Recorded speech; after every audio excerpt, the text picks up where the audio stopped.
In front of me is Honor Magic V2, and today I would like to show you how you can check a password saved in Google Passwords Manager.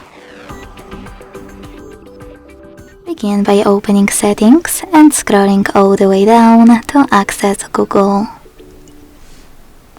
Then tap on Autofill, Autofill with Google, and Google Password Manager. Following that, just tap on any password that you wish to check and enter your current login method. Then tap on this eye icon right next to your password to make it visible. Thanks so much for watching. If you enjoyed this video, leave a like, comment and subscribe. Bye!